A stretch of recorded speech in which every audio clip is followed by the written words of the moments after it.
Salut à toi, j'espère que tu te portes bien. Ravi de te revoir dans cette nouvelle vidéo où nous allons continuer avec notre formation Python. Et dans cette vidéo, nous allons aborder la notion d'opérateur en Python. Ok, dans la vidéo précédente, nous avons vu, dans les vidéos précédentes, nous avons vu la notion de variable, nous avons vu ce qu'est une variable et les conventions de nommage en ce qui concerne les variables. Par la suite, nous avons vu les types de données. Ok, nous avons vu les différents types de données que nous propose Python. Dans cette vidéo, donc, il sera question pour nous d'aborder la notion d'opérateur. Ok, j'ai donc décidé d'aborder la notion d'opérateur. Recouvrons-nous tout juste après le générique.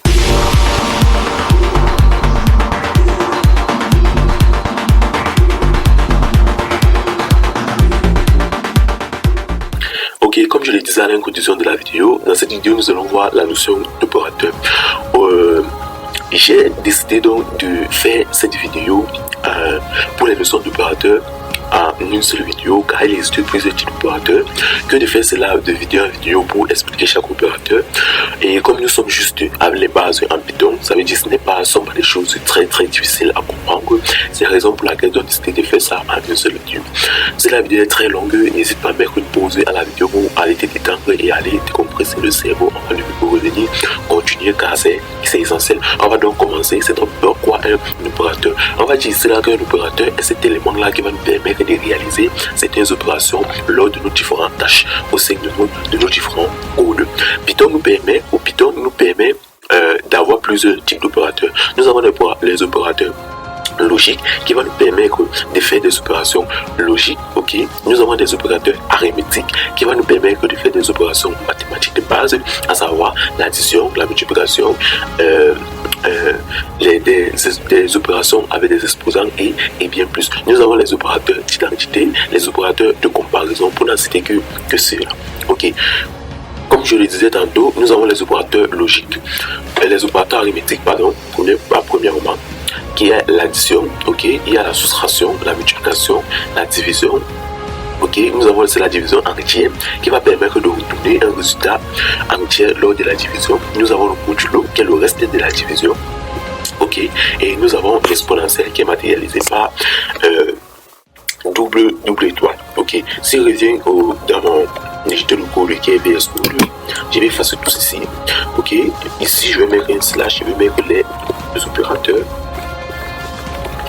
en Python. Les opérateurs en Python. Ok, ici je vais déclarer certains nombres de variables. Ok, ici je vais par exemple mettre le nombre 1 qui va prendre 10. Ici je vais par exemple mettre le nombre 2, nombre 2 qui va par exemple prendre 5. Ici je vais par exemple mettre le nombre 3 qui va par exemple prendre 2. Ok, ici je vais mettre le result 1. Ok, result 1 qui est égal à quoi? Qui est égal à nombre 1 plus nombre 2. Ok, bon, maintenant je tiens à rappeler que pour le passage des variables, on peut prendre, par exemple, couper cette variable-ci, vous venez mettre une virgule ici, vous collez ça là, ok, et vous venez au niveau d'ici, vous attribuez en fait c'est là, ok, ça va fonctionner normalement. C'est pas si vous comprenez un peu, ça va se fonctionner normalement, il n'y aura pas de problème avec cela, ok, que de placer ça, que de passer sur plusieurs lignes, c'est pas si vous comprenez un peu.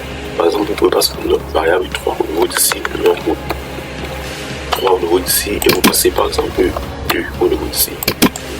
Ok, pour cela il n'y a pas de problème, ça va se voir un peu. Et Python va connaître que pour ceci là, ça serait le 10, pour ceci ça serait le 5, et pour ceci ça serait le 2.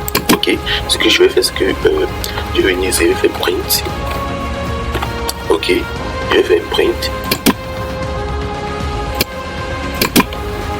Ok, ici quand je vais faire F, je vais mettre slash, je vais dire que l'addition de je vais prendre le nombre 1, le nombre 1, et je vais prendre le nombre disons nombre 2 ici, et result 1. Ok, je suis sûr qu'il y a des questions que vous êtes en train de vous poser. En fait, c'est quoi ce F que je viens de mettre ici là? C'est pas ce moment, c'est quoi ce F que je viens de mettre au niveau d'ici? C'est pas ce moment. Ok, ce F que je viens de mettre au niveau d'ici, c'est ce qu'on va appeler un F string. C'est ce qu'on va appeler un F. Alors, ici, c'est ce qu'on va appeler un f-string. Ok, ce fc là, c'est ce qu'on va appeler un f-string, qui est en fait une fonction en Python qui a été introduite lors de la programmation de Python 3.6, qui permet en fait d'insérer directement des variables ou des expressions dans une chaîne de caractères. Je ne sais pas si vous voyez un peu en utilisant des hexagones là. Ce fc là est en fait une fonction introduite à Python 3.6 qui permet en fait d'insérer des variables dans une chaîne de caractères. Vous voyez que j'ai des chaînes de caractères là, mais je peux insérer des variables à l'intérieur. Concrètement, à l'ancienne méthode, ou lorsque j'écrivais comme ça, tu devais encore venir mettre point format. Par exemple, oui, avant de passer le nom de ta variable. C'est parce que vous comprenez un peu ce point format là. C'est pas ici, pardon.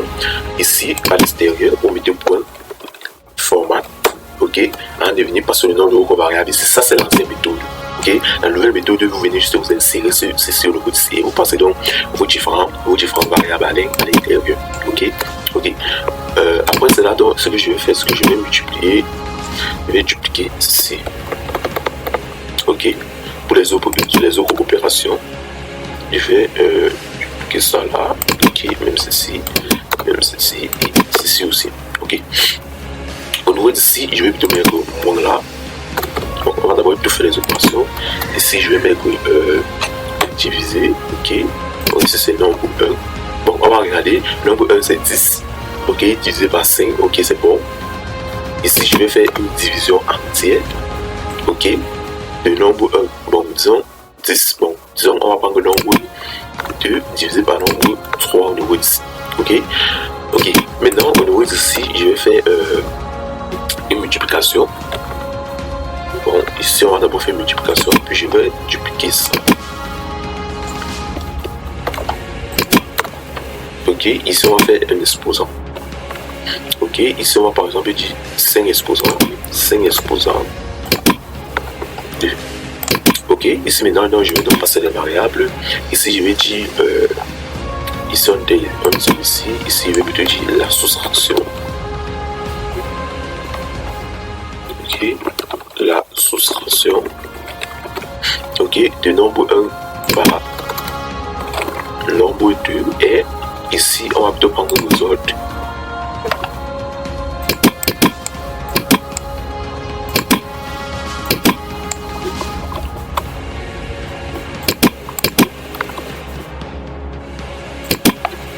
Ok, et je vais faire rapidement pour les autres. J'espère que vous avez quand même compris le principe.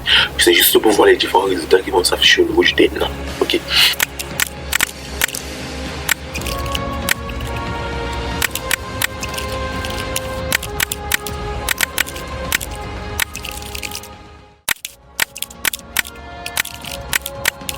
Ok.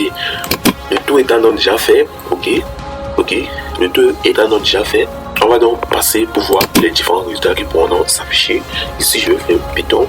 Vous n'avez pas besoin en fait d'ouvrir cela avec le terminal. Vous pouvez juste exécuter au niveau d'ici. Mais si moi j'exécute au niveau d'ici, ça serait un peu trop touffu. C'est la raison pour laquelle je préfère mettre ce niveau d'ici. Test, ok. Python plus le nom de vos fichiers. Ok. Vous voyez que l'addition de 10 et 5 est combien vaut 15. La soustraction de 10 par 5 vaut 5. Ok. La division de 10 par 5 vaut combien est 2 points. Vous voyez qu'on a mis point 0. Ok. Maintenant ici on dit la division entière de 5 par 2 est combien est 2. Ok. Ça veut dire que si je viens au niveau d'ici et que qu'est-ce que je peux faire. Ok. Je supprime ça. Ok, et que je reteste encore ça, vous allez voir qu'au niveau d'ici, la division entière au niveau d'ici c'est 2.5 à cause du slash du deuxième slash que j'ai enlevé. Ok, maintenant ici on a la multiplication de 10 et 5 vaut combien 52 et 5 et 62 vaut 20 ou 25. Vous voyez que ça fonctionne normalement. Ok, pardon. Ok, à l'instar des opérateurs arithmétiques, nous disposons des opérateurs logiques qui vont nous permettre de faire des opérations en fait de base logique. C'est pas si vous voyez un peu. On a le AND pour le et. Ok. Et j'ai déjà rappelé que les opérateurs logiques renvoient uniquement deux réponses. True pour le vrai et false pour le faux. Ou une suite de 1 et de 0. Pour mieux comprendre cela, on peut comprendre cela la récursivité au niveau des fonctions. Ok. Maintenant on a le OR qui est le OU et on a le NOT pour la migration. Si je prends maintenant un exemple là. Ok. Ce que je vais faire, en fait ici je vais mettre les opérateurs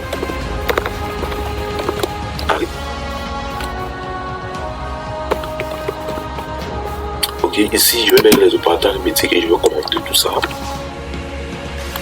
Ok, ici maintenant qu'est-ce que je vais faire? Donc vous voyez bien, même ici je vais mettre les opérateurs logiques. Ok, ici je vais mettre un /2. Je connais sur les opérateurs logiques. Ici je vais mettre un /1. Je connais sur les opérateurs. Pour dire que c'était sur les opérateurs arithmétiques, pardon. Ok, maintenant nous voyons ici, qu'est-ce que je vais en faire? Ok, ici je vais prendre plusieurs exemples. Ok, ici je vais mettre exemple 1. Ok, ici je vais faire juste un print. Ok, à l'intérieur du print. Ok, je vais mettre une somme sur les opérateurs arithmétiques. Ok, on va d'abord utiliser un LAN. Je vais faire une true and false. Ok, vous voyez que pour que ça reconnaisse que c'est un opérateur, par exemple, pour que la réponse soit un vrai true ou un vrai false, il faut remarquer ici là qu'il y a une majuscule. Si vous ne mettez pas celle en majuscule, vous devez avoir des erreurs. Ok, maintenant, ce qu'il faut comprendre avec le and, ok, comme je vous ai tantôt dit, le true ici peut être remplacé par le 1 et le false ici peut être remplacé par le 0. Maintenant, le and c'est là peut être remplacé par une multiplication. Regardez maintenant, en fait, une multiplication entre 1 et 0, la réponse qui doit être retenue, c'est quoi? C'est 0, qui est quoi? Qui est false. Et c'est pas ça que vous comprenez un peu. Pardon? C'est 0 qui est false. Et c'est pas ça que vous voyez un peu. Ok? Qui est false. La réponse qui doit être retenue, c'est 0 qui est false. En ce qui concerne maintenant l'exemple 2. Ok? So on fait print. On fait print true or false. Ici, si vous avez bien compris l'explication, la réponse qui doit être retenue, c'est là, c'est quoi? C'est qui est combien? Qui est quoi? True. Pardon? Qui est true. Ok. Maintenant, en ce qui concerne l'exemple 3, l'exemple 3, en ce qui concerne la négation, ok, je fais print. Qu'est-ce que je fais ici? Je vais faire un print, ok. Ici, je vais mettre quoi? Ici, je vais mettre une note. Ok, ici, je vais mettre une note. Ici, je vais faire 5 inférieur à... Je vais prendre quoi? 2. On va dire 5 inférieur à 2. Ok, je vais faire une note 5 inférieur à 2. Est-ce que maintenant 5 est inférieur à 2? Est-ce que 5 est inférieur à 2? Non, 5 est plutôt supérieur à 2. Ça veut dire que comme 5 n'est pas inférieur à 2, il ne sait pas si vous voyez un peu, la réponse normale qui doit être retournée, c'est quoi? Est false. Mais on a mis une note ici là, ça veut dire que la réponse ici qui est retournée sera quoi? Sera true. Je ne sais pas si vous voyez un peu, sera true. Ok, la réponse qui sera retenue ici sera true. Pourquoi? 5, premièrement, n'est pas inférieur à 2, ça veut dire que normalement dans le temps normal, ok, la réponse qui doit être retournée dans le temps normal est quoi? Est false, pour dire que 5 n'est pas inférieur à 2. Mais comme nous avons mis une note qui signifie qu'il y a la négation, ok, ce false doit être transformé en true. Je ne sais pas si vous comprenez que ce false doit être transformé en true. Ok, et maintenant pour les derniers exemples, pour un dernier exemple, ok, l'exemple 4, je vais prendre un print. Ok, je vais prendre un print. Ici, je vais déclarer deux variables, x et y, qui doit prendre quoi? Qui doit prendre par exemple 15 et 10. Ok, ici, par exemple, je peux dire quoi? Et puis par exemple, je dis que x est inférieur par exemple à 10. Ok, est-ce que x est inférieur à 10? Non. Vous voyez que la première réponse c'est là, c'est false. Ici, je vais mettre un or. Ici, je vais dire y égale à 10. Ok. Maintenant, quelle est la réponse qui doit être retournée à l'écran? On verra. Ok. Ici, x est inférieur à 10. Est-ce que x est inférieur à 10 c'est là? Non. Ça veut dire que la réponse c'est là, c'est quoi? C'est false. Maintenant, y est égal à 10. Y est égal à 10. La réponse qui doit être retournée, ça c'est true. Maintenant, false or true. 0 plus 0 plus, parce que le or ici peut être matérialisé par un plus. 0 plus 1 renvoie quoi? À 1. Qui est égal à quoi? À true. C'est pas si vous comprenez un peu. Qui est égal à quoi? À true. Ok. Et si je duplique un peu cette partie-ci, si je duplique en fait encore cette partie-ci, et que je mets plutôt un anneau nouveau ici, ok, et mets un anneau nouveau ici. Bon, et disons qu'on va laisser cette partie-ci comme ceci. Ok, maintenant si je vais en fait afficher ces différents résultats, ok, au niveau ici, laissez-moi nettoyer ça avec le clear, ok, et je fais un Python, ok, vous voyez que on va s'attarder aux deux derniers ici, ici c'est false, ok, et deux derniers ici, vous voyez bien que j'ai ce faux et ce false au niveau de ce qui marche normalement, ok, c'était donc tout pour les opérateurs en fait logiques. Ok, c'était donc tout pour les opérateurs logiques. Ce continue. Ok, on a les opérateurs de comparaison. Les opérateurs de comparaison là, ce sont les opérateurs là qui vont nous permettre de faire des comparaisons entre éléments. Et les réponses probables aussi sont aussi des true et des false. On peut aussi utiliser ces opérateurs de comparaison pour en fait faire certaines tâches. Ok, on a l'opérateur de comparaison égal à qui est matérialisé par des doubles égalités. Nous avons la différence qui est un point d'exclamation et égal. Nous avons supérieur à, inférieur à, supérieur ou égal à, inférieur ou égal à. Ok, je crois qu'ici ce n'est pas trop nécessaire de faire un exemple. Vous allez faire des exemples au niveau d'ici. Ok, maintenant ici on a aussi les opérateurs d'appartenance, ok, qui va nous permettre en fait de vérifier si il y a un certain élément dans une liste, ok, dans un tuple, dans un ensemble et ainsi de suite. C'est pas souvent un peu. Ok, pour cela on doit utiliser premièrement soit le int pour à l'intérieur et le not in pour la négation. Ok, ok. Après ça on a les opérateurs d'identité. Ok, les opérateurs d'identité qui permet en fait de faire une comparaison d'identité entre deux objets qui est matérialisé par le is. Ok, et la réponse probable au niveau ici aussi encore le true ou le false. Ok, le is. Ok, pour en fait regarder si les objets sont du même type. Bon, on va prendre l'exemple pour les deux opérateurs d'appartenance et les opérateurs d'identité. Bon, je vais mettre tout ceci en commentaire et au niveau d'ici je vais mettre un commentaire encore et je vais mettre 3. Ok, ici je vais mettre les opérateurs d'appartenance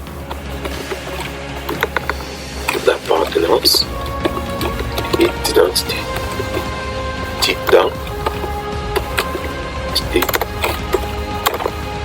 Ok, ici je vais prendre un exemple.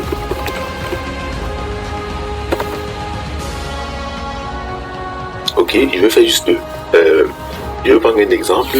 Ok, je vais déclarer une variable que je vais appeler bon, déclarons un peu variable. Ici je vais faire juste ça dans un print. Ok, print, je vais déclarer, je vais par exemple mettre bon, ici je vais écrire quelque chose. Ok, ici je vais utiliser un int. Ok, je vais dire Python. Ok, ici qu'est-ce que ça va me renvoyer? Si vous avez bien compris l'explication, qu'est-ce que ça va me renvoyer ça? Ici on a de vérifier si le mot A se trouve dans Python. Et ça va m'envoyer false si tu as trouvé la réponse pour avoir droit. Ok, je vais prendre un exemple de le contraire juste 2. Ok, print. Ok, ici je vais encore mettre un A, ici je vais mettre ici je vais mettre une note, pardon, note in. Ok, Python. Ok, la réponse au niveau d'ici est quoi? Est true. C'est affiché au niveau du terminal. Vous voyez que j'ai false et j'ai true. Ça va se voir un peu false et true. Ok, maintenant je vais prendre encore un exemple. Troisième exemple, exemple 3. Ok, ok, ici je vais déclarer par exemple, c'est pas trop. Bon, ici je vais déclarer une liste. Ici je vais dire une liste. Ok, qui va prendre un certain élément. Ok, par exemple, je vais prendre 3, 66, ok, 89, ok, je vais prendre 54. Ok, maintenant ici, qu'est-ce que je vais dire? Ici, qu'est-ce que je vais dire? Je vais faire print. Je vais prendre 45 int list. 45 et liste, quelle est la réponse qui va être retournée? False, ou un peu comment vous pouvez manipuler ça, ou aussi faire ça avec les dictionnaires, avec n'importe quoi. Ça va se comprendre un peu. Ok, maintenant, je vais passer pour les opérateurs. C'était en fait les opérateurs en fait d'appartenance. Maintenant, ce qui concerne les opérateurs d'identité, je vais prendre un exemple. Car au niveau d'ici, ok, où je vais déclarer une variable qui sera une liste, par exemple, de nombre 1, 2, 3, ok, et je vais prendre une autre variable qui sera par exemple, il va encore dire que ce x est égal à quoi, y au niveau d'ici. Bon, ne pas égal. Alors, ok, pas égal, ça c'est un opérateur d'affectation, ok, à y j'affecte x, ok. Maintenant qu'est-ce que je vais faire? Je vais faire print, ok, x, y, ok. Quelle est la réponse qui va être retournée ici? True, parce que ce sont les mêmes objets. C'est parce que vous comprenez un peu, ce sont les mêmes objets. Vu que en fait ici c'est une liste, c'est parce que vous voyez un peu. Or ici je pense en fait cette liste c'est à y, ça veut dire que ce sont les mêmes objets, ok. Ok, si on vérifie cela, attendez, je mets ici, pardon, CTRL Z, je vais mettre ici plutôt en commentaire, ok. Donc c'est pour les réponses ici, attendez, je mets cela en commentaire. Ok, je fais un clear.